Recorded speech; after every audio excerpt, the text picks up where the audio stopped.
Pedro from A&P-REACTS. I'm here with Ruud from Within Temptation. A man that doesn't need any introduction, but I'm going to give it to you anyways. I'm giving you an introduction regardless. How are you this morning? I'm good. Thank you very much. Yeah, it's afternoon here. So thank you for getting up really early in order to do this talk, this conversation. Let's not call it an interview, but just a very pleasant conversation.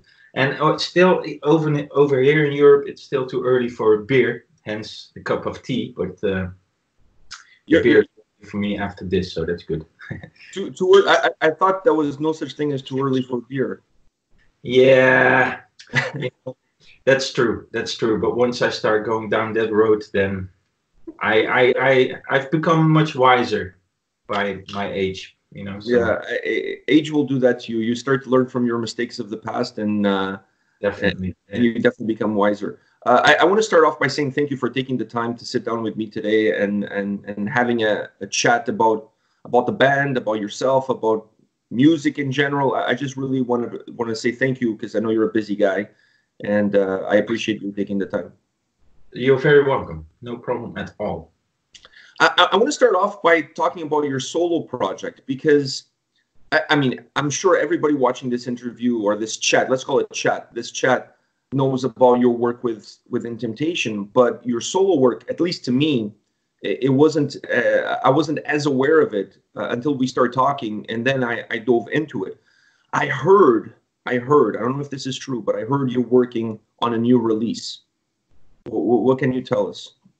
I think you mean the For All We Know stuff that I'm doing, right? Yeah. So my project is called For All We Know. I've released 2 albums so far, and it started out as, you know, back in the day when I think I started working on it in 2007, so 13 years ago. The first album is from 2011. And what I always wanted was, you know, I've recorded many albums in my career, and I'm super proud of each and every one of them, but I pictured myself on my deathbed, you know, hopefully in 45 years or something from now, that I can at least hold one album that I made completely myself with the music that I 100% like. And that's what I did with that first album. I financed it myself, and I did promotion myself, so that's why not that many people know about it, because I didn't have a huge label behind it, supporting it and backing it. And 2 years ago, I released a second album, and I am thinking of doing a third album. But you know, the thing is, this project doesn't pay my bills. So in that sense, there's no rush, there's no hurry. I've made 2 super great albums, and I can say super great. I don't mean to sound arrogant, but if I wouldn't think that they are super great, I wouldn't release them. I would be embarrassed of them, but I'm not. So it's a very un-Dutch thing to say that you're proud of your own work. I don't know how it works over there, but over here it's like, yeah, man, keep you cool. Don't be so arrogant. So that's a thing. Yeah, and I'm proud of that. And I've never had the ambition to make it grow into a huge product or a huge project or a band, but because basically most of the time I'm too busy with Within Temptation or things that do pay the bills. Because let's face it, you know, you need to have bread and butter on the table. The chimney to smoke. So that's mainly a hobby thing. But I put all my heart and love and effort and even occasionally all my money in it. So yeah, that's why I always appreciate people bringing it up, and I love when people hand me a booklet to sign, you know, especially during Within Temptation signings. That's always a little bit extra special. So yeah, thank you. Yeah, I was really impressed. I went back when we started talking about it, and I found out about it because I didn't know about it. So I went back and I listened to it, and I was really impressed with both albums. A lot of hard work, you could tell, that's gone into both of them. And there's definitely an evolution in sound from the first to the second. I really feel like that it wasn't. It's not like you created the first and then you just created the second. You were at a different place when the second album was released versus the first one. Do you agree with that? Yeah, definitely. There's 7 years in between. So, And I produced both albums myself, and the first For All We Know album was the very first album that I produced ever. And the second one I had some mileage, so I had some more experience. So I think that, you know, it sounds a bit better. I don't know, it sounds different, but yeah, it's a completely, not a completely different sound, but it's a bit of a different sound. But like I said, it's 7 years in between, so I think that's so. Yeah, yeah, a lot of things happen in 7 years. So when you're creating these records, is this music that you create on your own and you put it aside, and then once you have enough, you say to yourself, well, it's time to put something together, or you look at it as something, you know what, I got some free time in between records right now, I'm going to dedicate myself to putting a new album together. How does the thought process work for you when you go into this? A little bit of both. The beginning of the process is just freely collect ideas and record a little bits and pieces, and then when I know that I have a stretch of time that I can work on it, that's when I usually listen to all the ideas and start making actual songs and compositions from them. But it's a very tedious process, and I was talking to who was I talking? I don't remember. To friend of mine, also musician, and he asked about it, if there was going to be a third one. And still right now, I'm already getting a little bit tired thinking of that whole process. Because, yeah, it's not that I don't do anything else besides it, you know, that if I would only do For All We Know, yeah, then I should have more time and energy and stuff like that.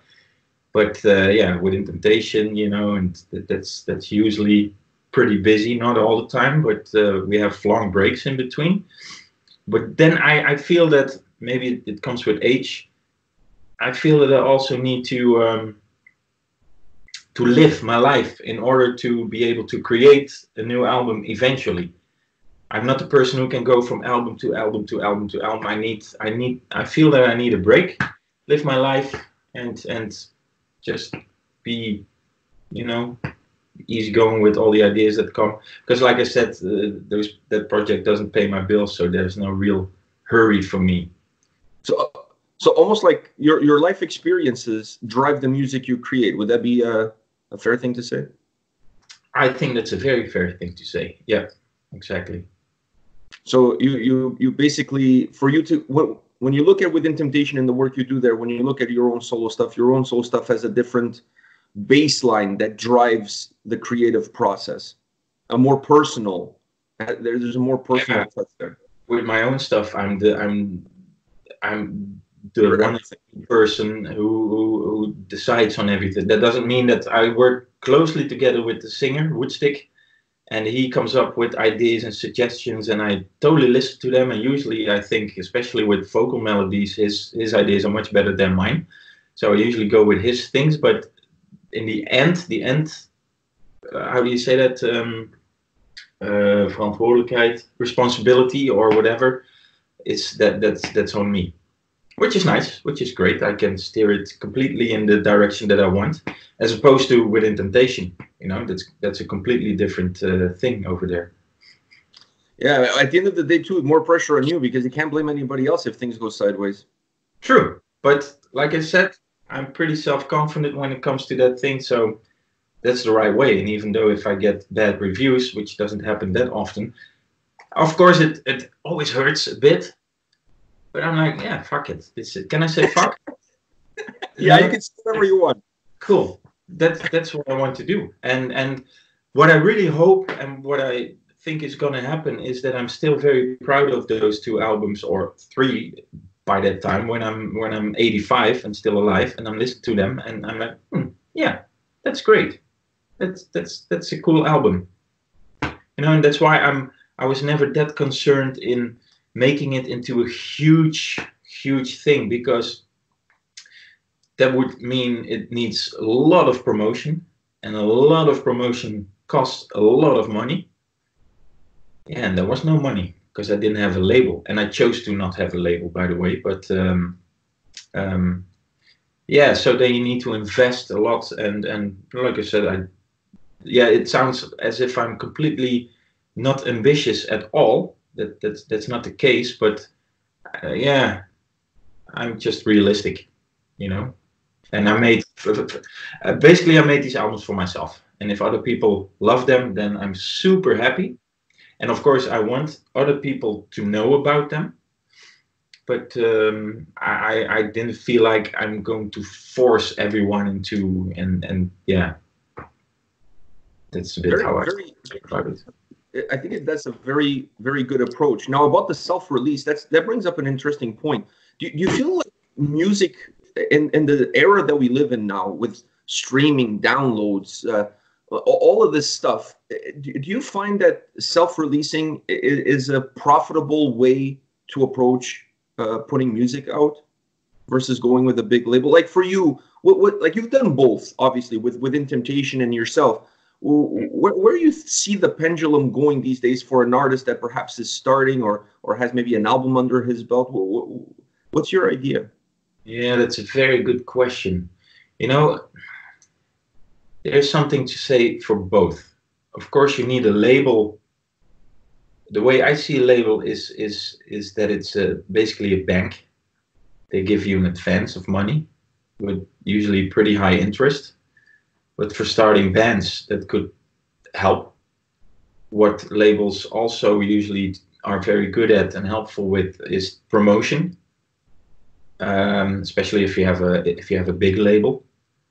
But I don't know if labels still take the same risks as 20 years ago, when a label would pick one band and would tell that band, okay, we're gonna invest our time in you guys as well, and we give you a 4 or a 5 record contract so that we're building you as a product. And I know that the word product in conjunction with music is always a bit, you know what I mean, but for a label, a band is a product, and to build that band together and to invest in it and you know, and try out things. And I feel that nowadays, if a band doesn't deliver immediately, then it's very possible that the label drops that band.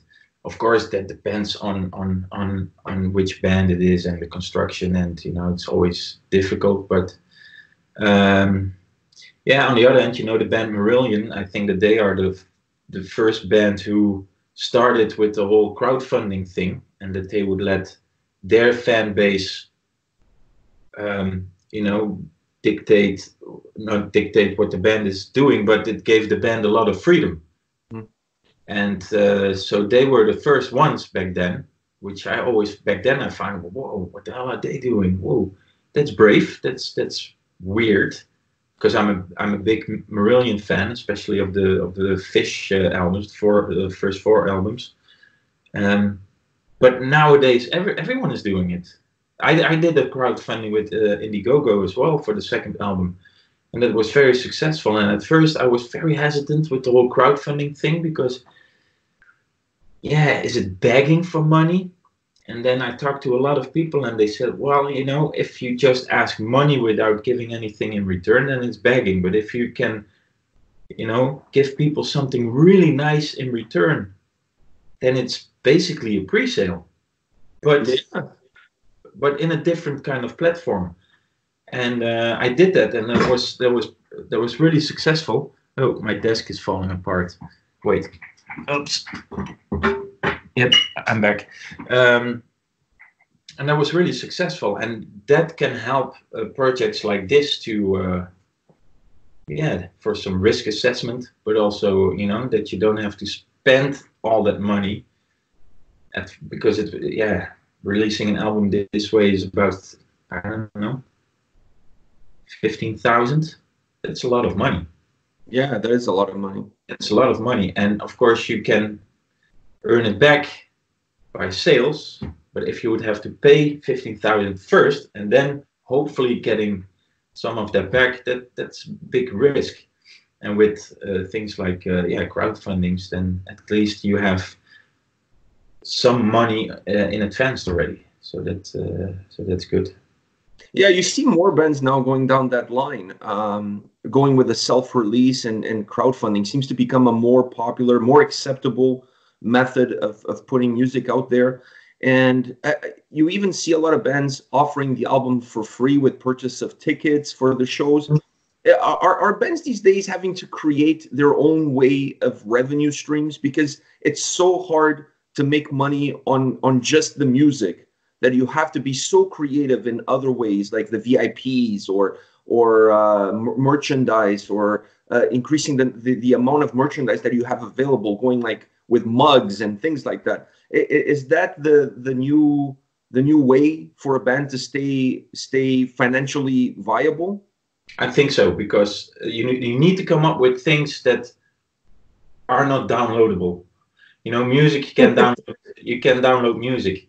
You can download a mug. Well, with 3D printing maybe one day, but you can't download a mug. So if someone wants to support the band or wants to buy that mug, at least you know that they will buy that actual mug. With a CD, and to be very honest, I have Spotify.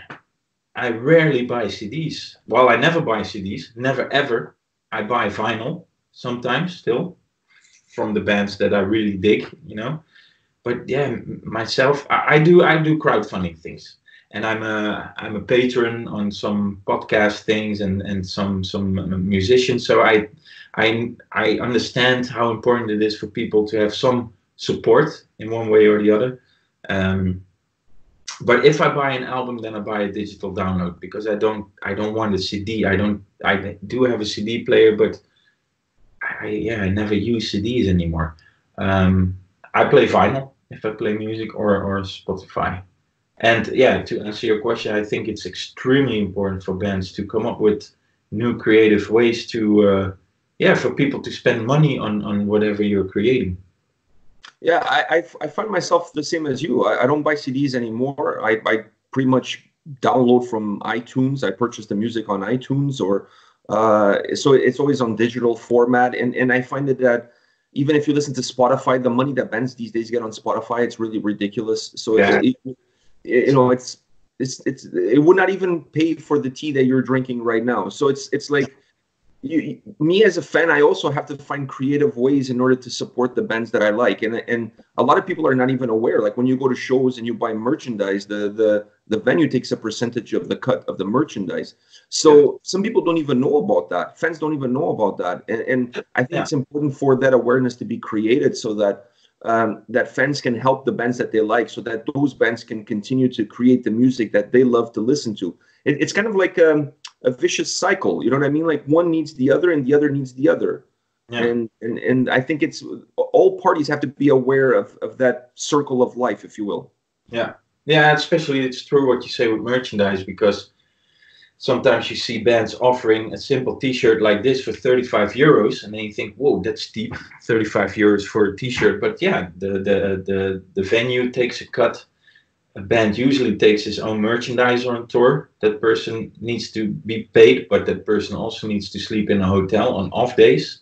You know, that's all. Of course, the production costs, that's all money. And then, yeah, of course, bands make money out of merchandise, but please let bands make at least some money from merchandise, because no one is buying CDs anymore. Exactly. And that's one of the points that I always mention to people when I talk about it, is because I think there's a little bit of disconnect from the fans understanding exactly what the cost, because people see, for example, Within Temptation on tour on a big bus, oh man, these guys are rock stars, you know what I mean? They must be making a killing. And people don't understand the dynamics, the costs that are involved in visas for you guys to come to the US or Canada, for example. There's all these upfront costs that people are just not aware of. Yeah. And sometimes they look at and I think that drives a little bit of the illegal download, is people not aware of what costs are associated with creating the music. And then people just think that, oh, they have enough money, me downloading the album illegally is not going to kill the band. If everybody thinks that way, then it will kill the band, you know? Exactly. Yeah, definitely. You were talking about your busy schedule, so I want to move things a little bit into Within Temptation realm. You guys are going to go on tour soon, like in a couple of months, with Evanescence in Europe. Yeah, April. The whole month of April will be in Europe touring with Evanescence. Yeah. How excited are you about that tour? It's a pretty big tour. Yeah, it's a huge tour. It's the biggest one we've done. Wow! Yeah, big venues. You know, we play that's the cool thing about this tour. I think we both Evanescence and Within Temptation are playing in venues that are too big for ourselves on our own. I mean, but since we do it together, that's when we attract more people, because I think the package is perfect. Because people who like Evanescence, chances are really big that they also like us, and vice versa. We read on a lot of social media, like, two of my favorite bands finally touring together, and that's great. We play a huge play here in Amsterdam. We play the Ziggo Dome, which is 17,000, and we do that 2 nights. So those are that's serious numbers. So I'm pretty excited, and we've done one festival in Switzerland last September, and we met the Evanescence people, super nice people. So the band is great, the crew is great, so I think we're going to have a really good time.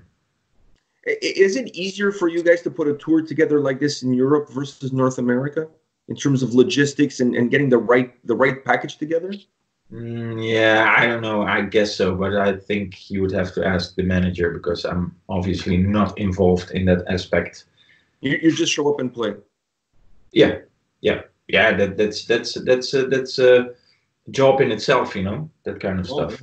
We have a manager and an agent doing all that kind of shit, all the stuff that we don't want to be involved with, or I'll speak for myself, the stuff that I don't want to be involved with. Considering that you guys are going to be playing at these massive venues with Evanescence, I mean, you've played at big festivals. You guys have played big festivals. You've played all over the world. Do you still get butterflies in your stomach when you hit the stage? Not always. Not always. And yeah, I don't want to sound blasé. What's the word? What's the word? Jaded? Is that the word? Yeah, I think it's a good one. Yeah, and it's absolutely not, because even though that there are evenings that I'm not in the mood for it, I've been doing this for 20 years. So sometimes it does feel like work, especially if we're on a tour and we do 38 gigs. Yeah, there's always 1 or 2 that I'm like, fuck it, let's get this over with. Especially if we're in the middle of Red Dead Redemption on the tour bus, you prefer to play that video game. But no, we need to do that gig. Nah, this is a little bit too much, but yeah. Addictive, so addictive. I don't know how you can leave the game and go play a gig, because that game is just like that game for me in Assassin's Creed is just like I cannot walk away from it. We toured with a previous tour manager. He toured with Faithless, and he literally had to unplug the PlayStation because they were already 2 minutes late to go on stage, because they were playing this racing game every night or whatever. But yeah, to answer your question, no, it's always great, and we all feel extremely lucky that we are able to do this in the first place. But secondly, that we've been able to do this this is my 19th year with the band. That's a long time, Of course, not as long as the Iron Maidens and the Metallicas and stuff, but for an average band in this genre, it's a long time to be around. And yeah, especially with this Evanescence tour, I feel that it's still going up, that we're still growing. So that's also amazing. And but yeah, usually, and that's why I have some routines before a gig that. Because touring is a lot of waiting. That's a fact. We all know that, And it's very dangerous that you sit in the dressing room and let's open a beer. Half an hour for showtime. Okay, let's get dressed. That feeling that you have to drag yourself to stage. But I always, I do some jumping ropes. To get my blood flowing a little bit, and I make a lot of videos. I also make vlogs for my channel, so I do a lot of sightseeing during the day and film and edit, and just to give me something to do, and also for when I'm 85 that I can watch some of my old videos about the times that I had touring, because my memory isn't that great, so I need something to remember to make me remember those things, and that helps. Have some routine, and it's always fun. Sharon has her own dressing room, and the rest of the guys we have our own dressing room, and it's always good time. So yeah. I'm going to apologize for this question because it may sound really stupid, but as a fan, we come to the show, like I went to see you guys in Toronto. So we come to the show. I had never seen you guys live. I mean, at that point, you can almost play any song you want. I'm going to be jumping and I'm going to be excited because I'm seeing you guys for the first time. I'm enjoying myself. But like you said, you're on a tour, 30 plus dates, playing the same set list night after night. How do you guys, I honestly, sometimes I question myself, how do bands do it? How do you guys do it? Like, how do you stay motivated to play the same songs all the time? Cocaine. It's a hell of a drug. No, we don't do drugs, and that's not a lie. Even though we're from, let's say, Amsterdam, because that's a question we always get from where you from, United States and Canada. You know. Well, it's people here know, by the way. Yeah, I know. Yeah, that's true. Now, how do you do it? Yeah, you know, if you have a good audience, then that's half the work for us. And like I said, it's all our opinions, by the way, but we realize that people have made the decision to spend their hard-earned money on a ticket for one of our shows. So we always want to give them the best that we can. And I think that's your duty as a band to at least deliver what the people expect. And as long as you have that mindset, for me personally, that's enough. By the way, I told you before we started recording, but I got your guitar pick during the Toronto show. I was really excited. I was when you were throwing some picks, I was like jumping up and down, and I think I punched my son so I could get him out of the way, so I could grab the pick. So it was really exciting to see you guys in Toronto. 4 years since the last time you guys had played. I think 4 years, something along those lines. Is it the North between? Sorry that I'm interrupting you. My apologies for that. But was it the same venue? But was it remodeled or really? Yes. It was. You guys played at the Rebel, but it used to be called Sound Academy or something like that. Yeah, Sound Academy. Because I recognized the outside, but the inside was completely different. The dressing rooms were completely different, and some of us said, "Yeah, we played it before." I said, "No fucking way, we did not play it before. We played in this area, but we did not play in this venue." But so we were both right, basically. Yeah, the venue got all remodeled. They changed their name and everything. Now they installed stripper poles on the inside. I don't know if you guys noticed that from the stage. The sad part about it is nobody uses them, so it's kind of like why have stripper poles if nobody partakes in set stripping? But but that's a different story for a different conversation. But I really had a good time watching your show here in Toronto. Everybody had a good time. The crowd was absolutely phenomenal. Everybody was so into it. And I think one of the reasons for it is you guys really bring a lot of energy on stage, and that it's really obvious. It really gets transmitted from you to the audience. When you come to North America, you said this before, the band is not necessarily as popular in North America as it is in Europe. Does that make the North American market a harder market to get in and become established in? Yeah, I think so, definitely, because there are so many bands, so many quality bands, and I feel that to make it big in the United States, you either need to have a huge hit song or you need to be touring there all the time. It's either one of two, one or the other, or both, of course, that would never hurt.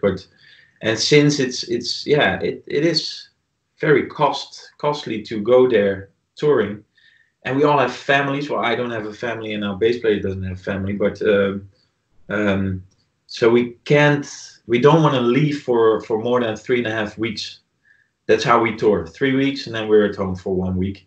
But imagine doing that in the United States, and when you need to fly back all the time, that's so expensive. And we don't want to tour there for 2 months in a row. So that's always why it's a bit more difficult for us. Yeah, there's a little bit more logistics involved to add to the costs as well. It's a different, and then you also have the visa costs, which I'm assuming you don't have to deal with that in Europe. No.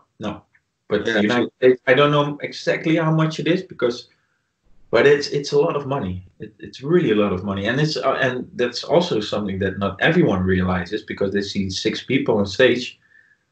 But here in Europe, we travel with about 30 people, so we have about 24 people crew. In the United States and Canada, it's less. We usually travel with 14 people, so it's usually 8 people crew. But all those people also need visas and hotel rooms and wages and that kind of stuff. So touring is pretty expensive. So on that note, will you guys be returning to North America soon, or while still promoting? I think I could still say that you're still promoting Resist.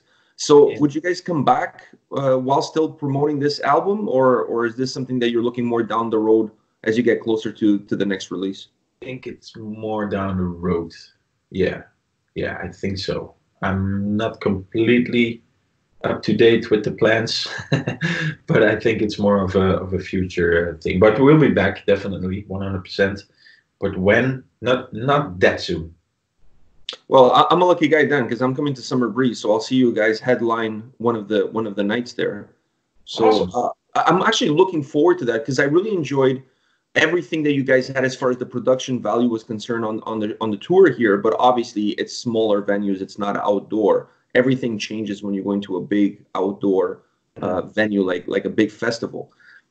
As a musician, having played both, what kind of venue, what kind of style of show do you find that appeals to you the most? Do you like the smaller, more interactive venues, or do you like the bigger, like Wacken kind of setup?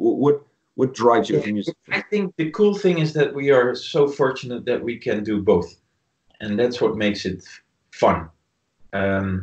Although I must say that touring the United States is very nice because the venues are a bit smaller, and there have been, even on the last tour, there have been some venues that the drum kit wasn't on a riser, it was on the same level as us, and it was on stage, was much more intimate, and the crowd was much closer, and it's a bit more rock and roll. Yeah. On the other hand, we've headlined the Graspop Festival last summer in Belgium, and that was huge. And we played Wacken as well last summer.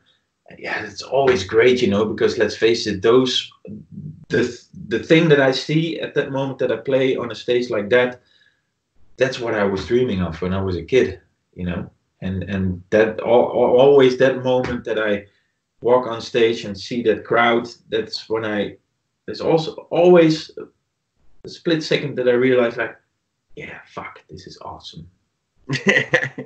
I'm a rock star. Yeah. But that's not a Dutch thing to say because they that's not. Oh fuck! There goes my desk again. Fuck it. Yeah. So that's not a Dutch thing to say, but yeah, I think it sometimes. Yeah, it gives you that extra kick, that extra buzz. Yeah. Yeah. So we play with in-ears, with the in-ear system. For the people who don't know what that is, but that's your monitor system as a head. Yeah, it goes into your ears, so you don't hear any sound from the outside. So it's pretty difficult to hear the crowd. Although our monitor guy usually puts 2 microphones on the side of the stage for the ambience, and he mixes that in, so you get a little bit more of a live feel. But on some festivals, I take one out during the very first song that I walk on stage, and you hear the crowd like. And I take one out so that I can really, really feel that. And I remember a couple of years ago, we played with Dream Theater in Poland I think it's the 2nd or the 3rd biggest festival of the world. It's called Woodstock in Poland. In Poland, yeah. It's a free festival, actually. Exactly, it's a free festival. And the estimate was that there were the estimate was pretty broad, was between 500 and 750,000 people. But I think 500,000, that sounds pretty and that was so. I still have a short clip of it, but that was so fucking loud. That was incredible. So yeah, I've seen some images of bands playing there. You look, when the camera pans out from your standpoint, like on stage into the crowd, you can't see the end of the crowd. No. You see, it's almost as if you can see the radius of the Earth, which is impossible. It's crazy. It almost looks like that. Yeah, you can see the end. It's amazing. Yeah, I can only imagine the sensation at that point when you walk up and you see that and you're like, wow, these people all came here to see us play. That, I mean, doesn't get much better than that. Yeah, exactly. That's cool. I have one question to ask you about the album, because the album came out last year. Resist came out last year, about a year ago, actually. I think it was February 1st. So exactly a year ago from. Oh, really? Awesome. Yeah, 1 year anniversary since Resist came out. Cool. And I absolutely loved the album. I felt the album was really eclectic. I mean, this is my interpretation. I felt the album had a really cool concept within it. There was a common theme throughout the whole record. It was just presented in different ways on every single song. But you could definitely feel that there was a thread that connected every single song together with this overall theme. And I felt the sound was very eclectic, which allowed you guys to go pretty much anywhere you wanted to go, both musically and vocally. You could do, there was no boundaries set within the record. The record was not in a box.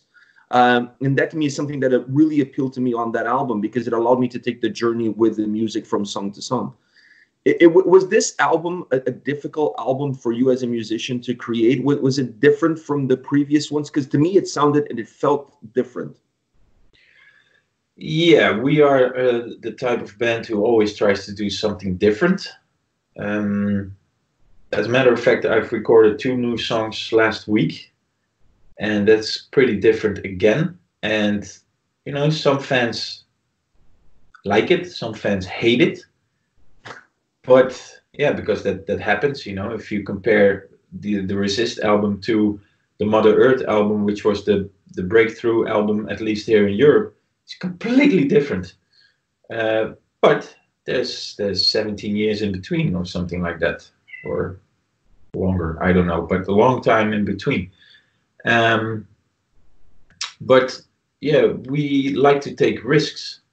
And sometimes it works, sometimes it doesn't, but at least for us it's fun to do. And yeah, I had a blast recording that album, because we recorded it in the Whistle Studios, which is the studio where Iron Maiden Somewhere in Time was recorded, at least the guitars and the vocals, my all-time favorite album. And Stefan, he lives in Stockholm, but he came over and we spent about 10 days in the studio, and we had time to fool around with our guitars. And you know, I think that 80% of what we recorded didn't make the album, but that was because we were experimenting a lot. Wait, my cat needs to get in. He's a little bit weird. Hallo? Wat is er? Ja. Ja, gezellig. So, hoppa. There he is. But he's scared of his own shadow, so but I always carry him like this. Hello, wave to the people of the YouTube event. So yeah, but yeah, that was fun to record. Lyrically, I'm not involved, so about the theme, I can't tell you that much about it. Yeah, it was great. It was a fun album to make. Yeah, the great thing about it is when you're playing it live, regardless of how you feel about the studio record and the sound and the difference in the sound, when you guys played the songs from the album live mixed in with your set list that has songs from your whole discography, it played extremely well. It matched every. You couldn't tell that those songs were from one album or the other album. The way you guys incorporate your set list makes it all seem seamless. They all seem like one solid record almost. So to me, it has great playability in a live setting. Yeah, I like playing it, definitely. Of course, it also helps that, you know, it's the same drum kit on stage, and we use pretty much the same guitar sounds for the main sound. So that helps with the overall sound of a concert. And it was the first time that we used 8-string guitars, which was new. Yeah, so lots of experimenting. I like that, because you know, if we would be a band like AC/DC, I wouldn't like nothing against AC/DC because I really like them, but that band, you know what you get, you know. And there are more bands also in our little niche genre that pretty much release the same album every time. Okay, maybe the newest one sounds a bit better, but there's nothing new. There's nothing new, and that's fine. You know, some people like that. Fans like that. They like what they get what they expect. But yeah, we're not like that, and yeah, some people like it. I think it's a clash of two human conditions. One is people don't like change, so that's the first condition, and then they don't realize that people over time do change, which is the second condition. So I think you get a clash of both. You guys as musicians over the time change, and then fans expect you guys to stay the same, not realizing that they themselves have changed. yeah, exactly. It's a really weird dynamic. Yeah, funny. And you're never going to make everybody happy. That's absolutely true. So, and that's why I totally agree, you know, that with myself, that I think that I need to be happy with it, and you know, whatever happens. But on the other hand, I think that, and I hope that people hear that even though that we tend to change a lot, we still deliver quality. Yeah. And liking a song is not liking a song is not the same as that the song isn't a good song. It can still be a good song, but it doesn't appeal to you maybe. So, and I think that we always release songs the best to our capabilities. I agree with you. I think you may dislike the direction, or you may dislike the style, but you have to look at the song and how it's created and evaluate it on its own merits, and not comparing it with something before or whatever the case might be. Yeah, I agree. And one of the ways to really know if a song is a good song is to just play it with an acoustic guitar and vocals. And if it's still a good song, then you know that it is a good song, despite the productional value. Wow, that is an interesting idea. Yeah, I released 3 albums with an acoustic Iron Maiden tribute band called Maiden United. And yeah, it is what it says. It's an acoustic. We played those songs acoustically, but we stripped them and we rearranged them completely different. But then you can hear that even though it's guitar and sometimes piano and drums, and you know, it's a full band thing, but acoustically and completely different vibe, that the songs are still really good songs. And also with Temptation for radio and TV things, it's usually me and Sharon who the two of us who play our songs, and I need to rearrange the songs, but it's still a good song. And I think there are also songs that aren't such great songs as songs, but are great songs because it's produced really well, which is also great. You know, I'm not saying that it's not so great then anymore, but yeah, a song is still a good song if it sounds good with just the guitar, I think. I find those acoustic songs, or sometimes I call it stripped down, because it's not just acoustic. You have piano and other items. I always say that it really makes you as an artist a lot more vulnerable, because there's nothing to hide you. It's almost like you're naked in front of your audience. Like, you can't hide behind the drums. You can't hide behind production values. You can't hide behind nothing. It's just vocals, guitar. That's it. Either you cut it or you don't. Yeah, exactly. And I love doing that kind of stuff. Sometimes you don't feel like you're on the spot. You don't feel a little bit nervous. Yeah, man. Fuck it. I can tell you a story about last March. It's almost a year ago. Me and Sharon, we had to play at this Belgium TV show. And it had like 500,000 viewers. I think it was live, and 500,000 may not sound like much, but for Belgium, that's a lot. It was primetime television, and Sharon was a guest at the table. She was being interviewed, and I was sitting in the back of the studio drinking. I think I chugged 4 beers just to get my but that's for a Dutch person, that's like one for me. Exactly. And then the how do you call it, the host, the presenter, he said, yeah, and here's Sharon de Nadel and Ruud Jolie from Within Temptation. And I had to walk to our spot on a little stage, and I saw the lights dim in the studio and the spots go on us. I saw, I think, 4 or 5 cameras like sharks around us, moved like sharks around us. And then I had to play the intro, and then there was this lady with this headset, and she did this to me. And that's when I was like, and then you like, I should have had one beer. Yeah. Nah, I still get nervous for that kind of stuff. And you never get used to it. Maybe if you do it every day or twice a day, that kind of stuff. But we're not the type of artists who do that. And some people don't have any nerves at all. Some people. But I get nervous for that kind of stuff. Because like you said, you are so vulnerable. And every mistake that you make, everyone will hear. And that's when... And another cat. Hello. And so friendly. Yeah, they are. Very nosy. And that's when your inner voice start to, you're playing and, it's going pretty well. Sounds good.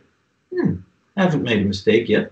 Ooh, I shouldn't make a mistake because everyone will hear. And that's the moment when you slip, It's always like that. The inner voice, that's your biggest enemy in those kind of situations.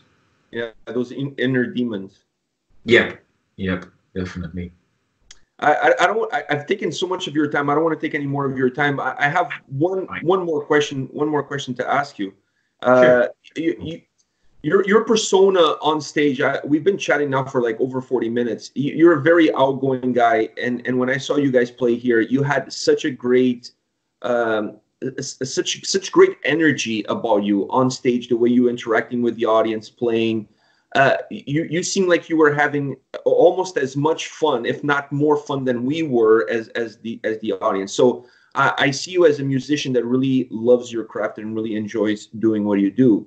But if you're more than welcome. Like I honestly, I was standing on the rail right in front of you, so I got to see you pretty much for the whole set because everybody was jumping. So it's hard for me to see the rest of the stage, but I could concentrate on your playing.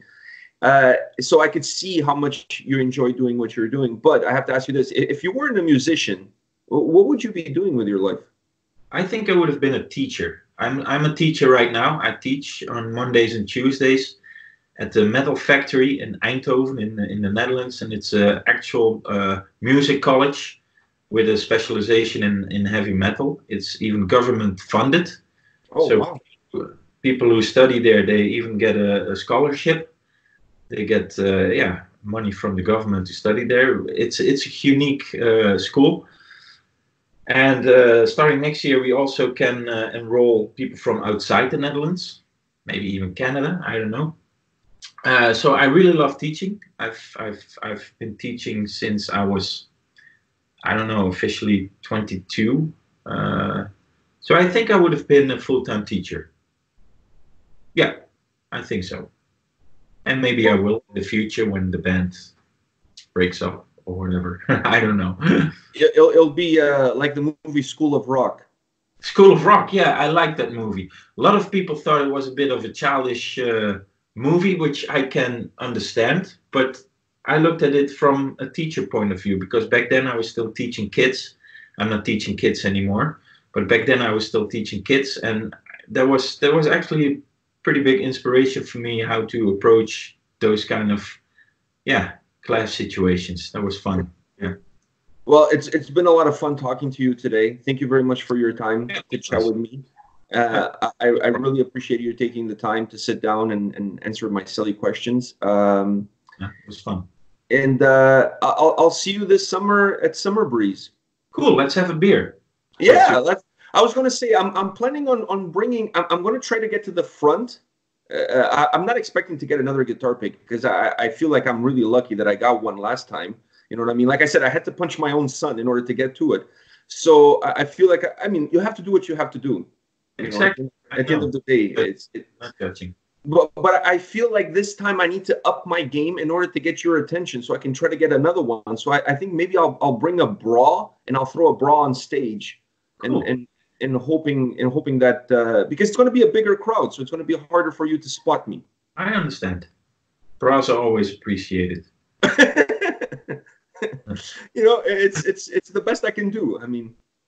Sure, no problem. Make it pink. I like pink bras. I have limited resources. It will happen. Okay, all right. Thank you very much. And I'll see you at Summer Breeze. We'll have a beer there. Cool. We'll definitely do. All right. Thanks. Bye.